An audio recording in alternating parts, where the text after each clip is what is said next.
Faithful Believers family and friends. It's good to be back with you today as we again look into God's Word. Again, we will go back to the book of Acts and we will look at chapter 8 and only verses 1 through 3. And that's where we will focus our attention this morning.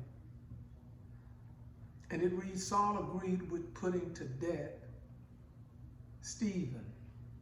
And on that day, a severe persecution broke out against the church in Jerusalem. And all except the apostles were scattered throughout the land of Judea and Samaria. Devout men buried Stephen and mourned deeply over him. Saul, however, was ravaging the church. He would enter houses after house, drag off men and women, and put them in prison. I want to talk today from the subject, faith on the run. Faith on the run. Can you imagine all of the people who witnessed this senseless violence and how it may have impacted them? People will move from neighborhood to another neighborhood to escape senseless violence. People will move from city to city to escape senseless violence. People will leave and try to leave their country to escape senseless and meaningless violence. And so today I want to take a look at why did these Christians, why did these believers take their faith and get out of Dodge? Why did they take their faith and leave? Why did they take their faith and put them toward a road of escape and tried their best to get away from all of the hostility and anger that these religious leaders were placing on them? Before we start, I want to point out a few things, and I believe I said it last week, but I want to share it with you again. The progression of this hostility and the progression of this persecution. Remember, Peter, when he spoke up for Jesus the first time, he was warned. When Peter and some of the other disciples spoke up for Jesus again, they were brought out and they were flogged. But then when Stephen speaks out, when Stephen voices what he is trying to get out for the people who are searching for truth, he's stoned and he's killed. And I tried to figure out, why did they kill Stephen? Why did they stone Stephen?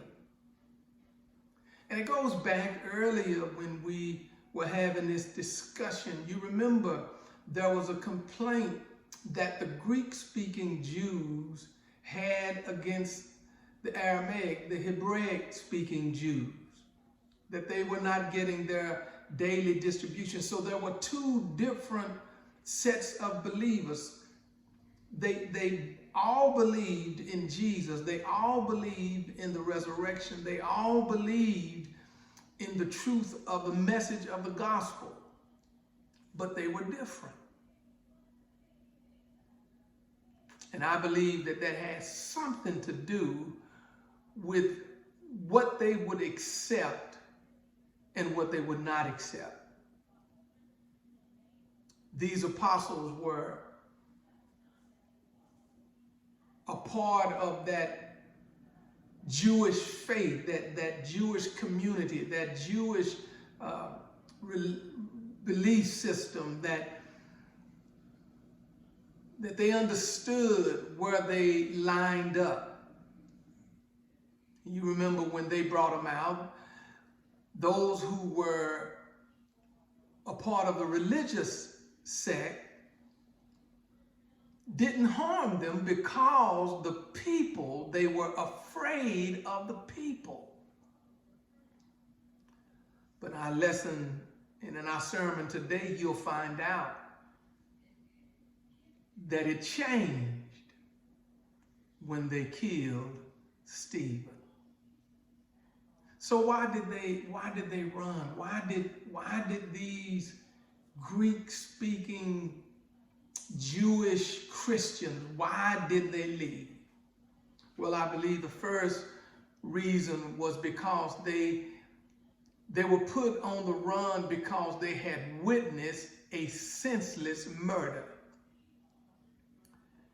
They witnessed, look at what it says in verse 1, that a portion of verse 1, and Saul agreed with putting him to death. You see, Saul went through 3 different changes. And this is a part of the witness that they experienced. Saul went through 3 unique changes as it relates to Stephen. And the escalation of Saul, it is a very interesting escalation of how Saul went from one stage to another stage. First, they witnessed Saul just being a bystander. Look at what it says in Acts 7:58. They threw him out of the city. They threw Stephen out of the city and began to stone him. They were throwing rocks and stones at him as he was leaving the city. He was on his way out, and they are stoning him. And the witnesses laid their robes at the feet of a young man named Saul. Saul is just standing there. He's just a bystander. He is a bystander. He's not throwing one stone. He's not saying anything. He's just standing. He's standing and he's watching. And brothers and sisters, let me say this. A bystander is a dangerous place to be in. Because a bystander is really saying, I'm not committed one way or the other. I'm not committed to help. And I'm not committed to enforce. I'm just going to sit back and just watch. John N. Clayton, he did an article on what he calls the bystander effect. And he gives this story. He gives this story of how this young lady had been brutally beaten and eventually killed by a young man while 100 people were just looking on. They were just bystanders. They didn't kill her. They didn't help her. They just watched. And there are similar incidents all throughout America where people see injustices being done.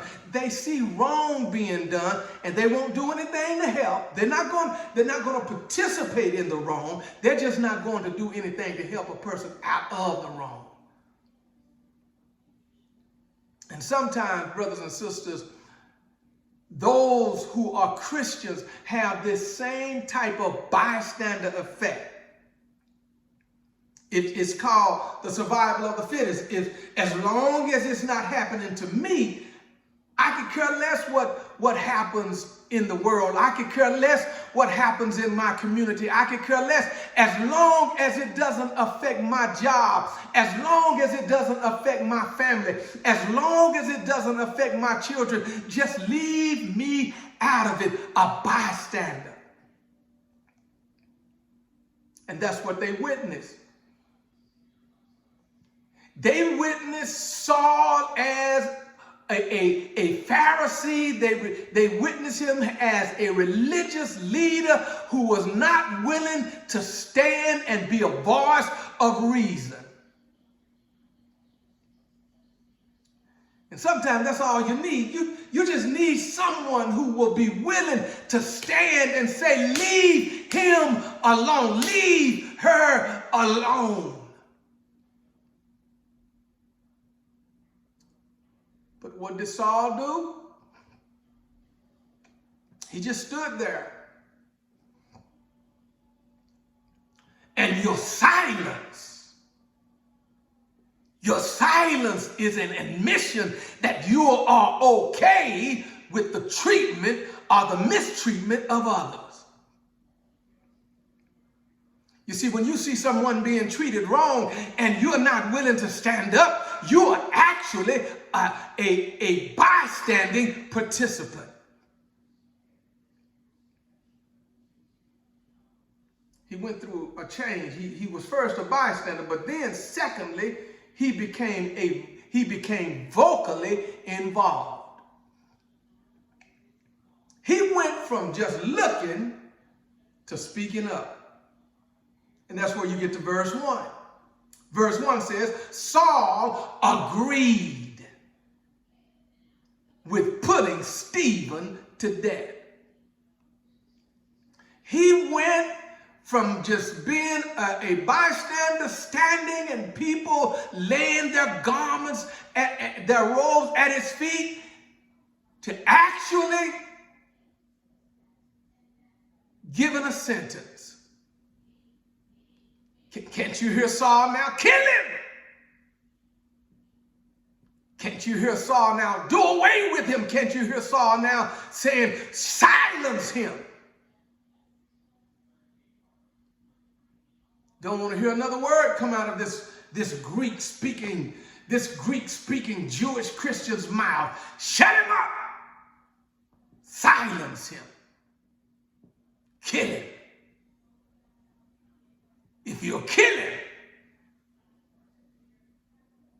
his words will be silenced. If you'll kill him,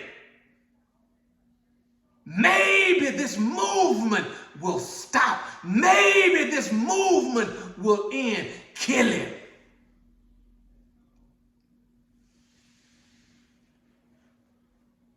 And that's usually what happens.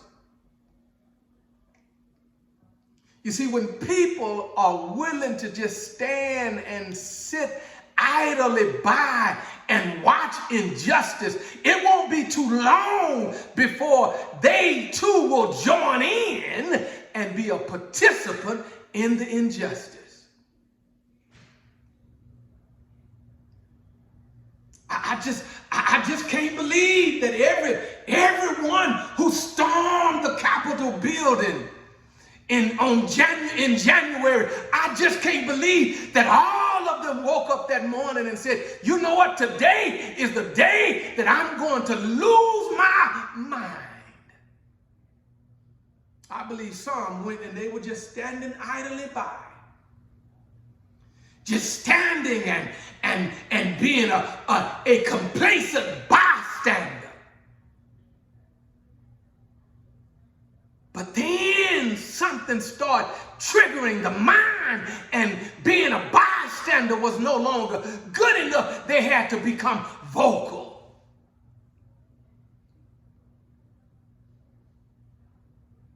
I can remember when I was a young boy, and young people would get into it,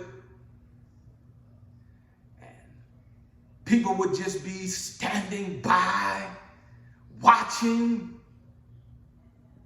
and they would be just standing by, watching, not participating, not helping, just standing by. And then it always would happen was somebody would say something. Oh,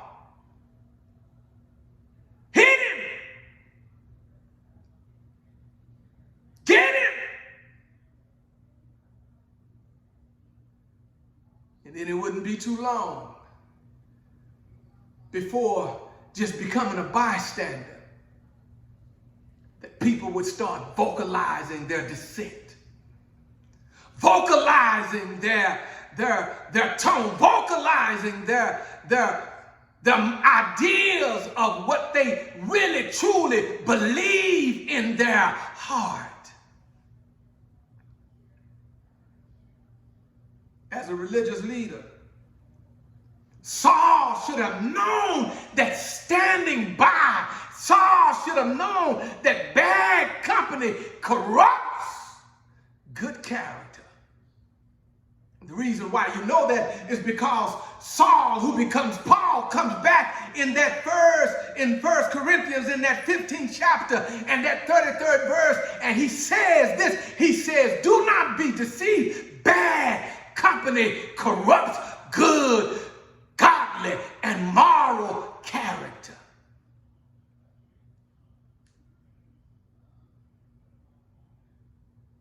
Saul should have, if he was a pious Pharisee, if he was a sound and religious man, he would have spoken up or walked away. But he stayed. They were put on the run because they had witnessed a senseless murder, a murder that didn't make sense. It didn't make psychological sense. It didn't make theological sense. It didn't make emotional sense.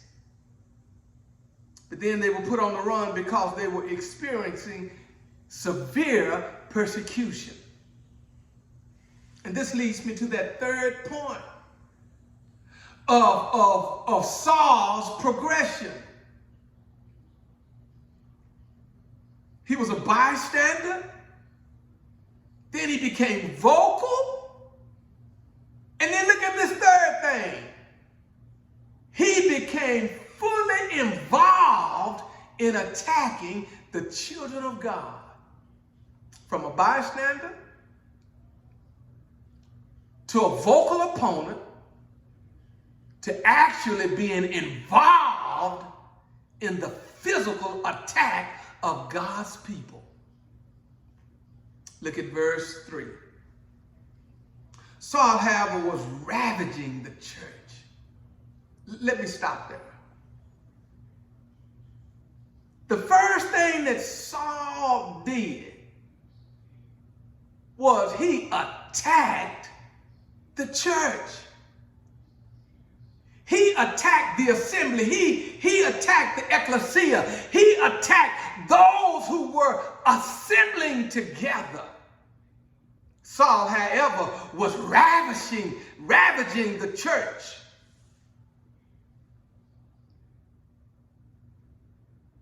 What does that mean? That means that he was going into the church, and I believe Saul said, listen, if the people got excited about killing Stephen, I can imagine what they're going to think of me once I start ravaging, once I start causing injury to the people of God. And he went into the church to cause injury and bodily harm.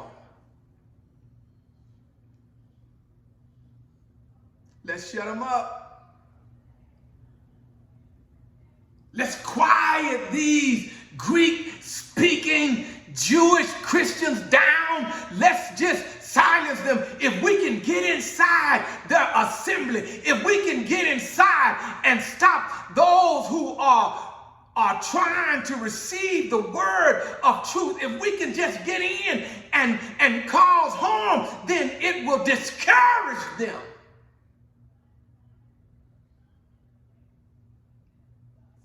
But God's movement has always been under attack.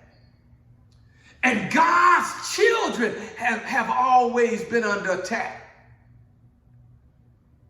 Trying to get the children of God to keep silence.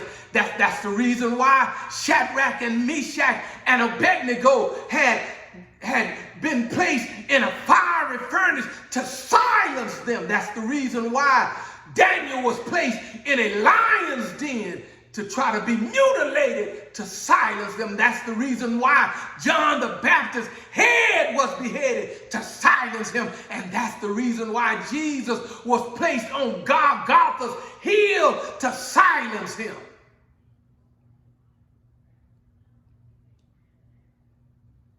Saul said, if I can just get into the church, if I can just get into the church and silence him, if I can just get into the church and cause enough harm,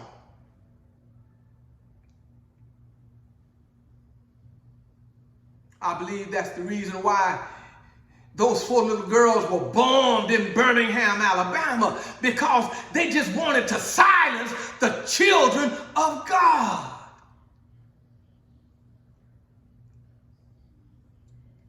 And don't be fooled, brothers and sisters, that Satan is still trying to attack the church.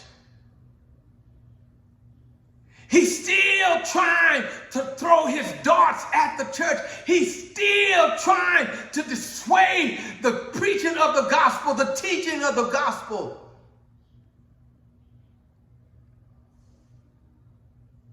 Saul, he went from a bystander to a vocal adversary to a man who physically attacked the church.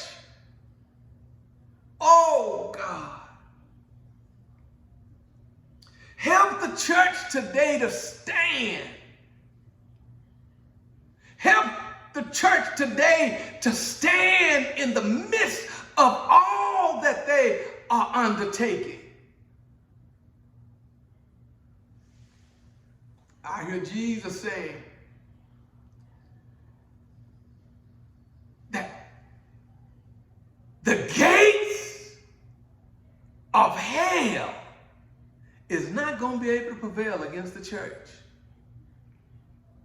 Bomb the church, and the church is still going to rise. Kill members of the church, and the church is still going to rise. You can't keep people from coming and worshiping God. And that's what Saul was trying to do. Saul was trying to get these Greek-speaking Jewish Christians out of Jerusalem. Get them out. But then he attacked the church. But that wasn't good enough. Saul, however, was ravaging the church, and then he would enter house after house, drag off men and women, and put them in prison. He attacked the church, but then he attacked the families. And this is what I believe Saul understood. Saul understood that if I can break up the foundation of the family,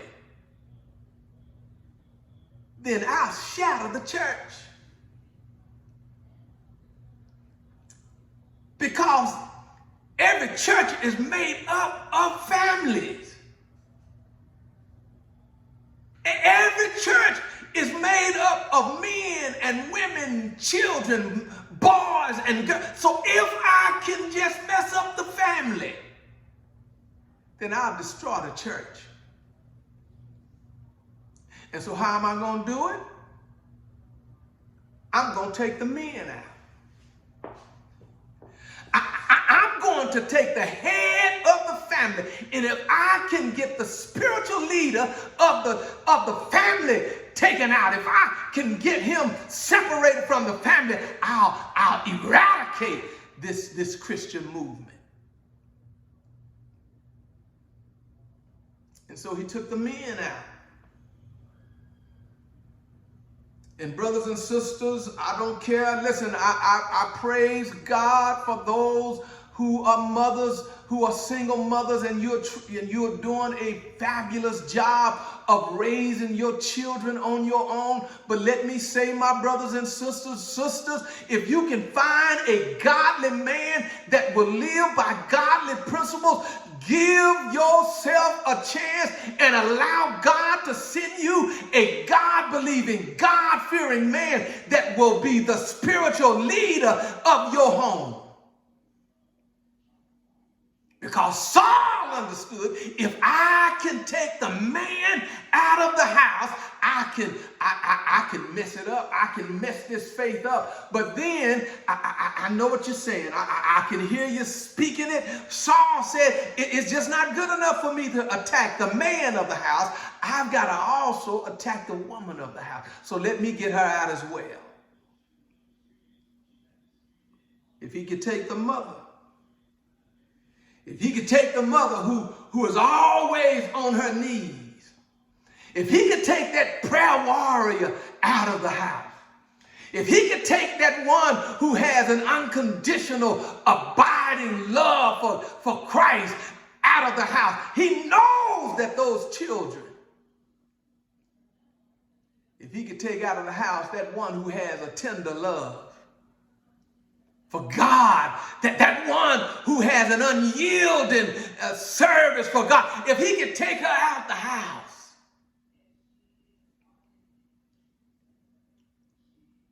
then the children that wouldn't have that reflection of unconditional love, that reflection of life and birth and new birth. And then what would you have? You would just have children left on their own to figure this thing out. And so Saul was shrewd in what he was doing. And so, brothers and sisters, let me say this. Although he was a bystander, although he was a vocal opponent, although he was a one that physically attacked the church, let me tell you, brothers and sisters, all of what he did was not going to work. Because his plan backfired. Yeah, the people scattered. Yes, they went, but that was God's plan. That was God's plan all along anyway. He said, listen, I want you to preach first in Jerusalem, but then in Judea, and then into Samaria, and then into the utmost parts of the world. And I believe that maybe sometimes we get too comfortable being at home. And sometimes God has to use circumstances to shake things up so that we will leave Jerusalem and then go into Judea and then go into Samaria.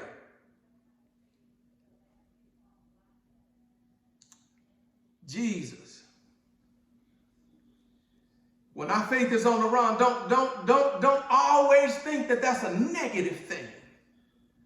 Sometimes God is just trying to move you.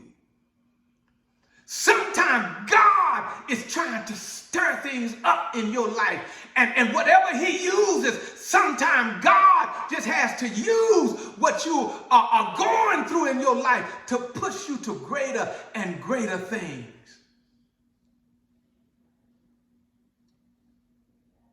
Yes, their faith was on the run. Yes.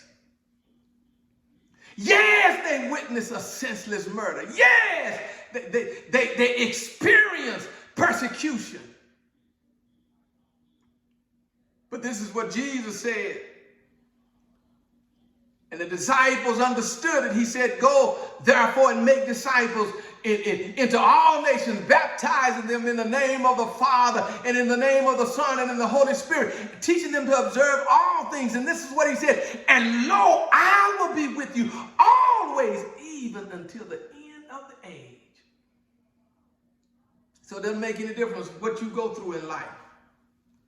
It doesn't make any difference how many storms you may go through in life. It doesn't make any difference how much. Just think of it this way. All things work together for the good of those who love the Lord and are called according to his purpose. Yes, I know that Philip Herod was grieving over Stephen, but he didn't let it stop him. There were other Greek-speaking Jewish Christians that were grieving over it. How do you know it? Because verse 2 said they loved him and they took him and buried him. But that didn't let them, they were not stopped by the death of Stephen. They were not stopped by the persecution of those who were brothers and sisters. They left and they kept spreading the gospel. So when your faith places you on the run, just ask the Lord, Lord, what do you want me to do now? Lord, who do you want me to impact now? Lord, who do you want me to serve now? Lord, who do you want me to help now?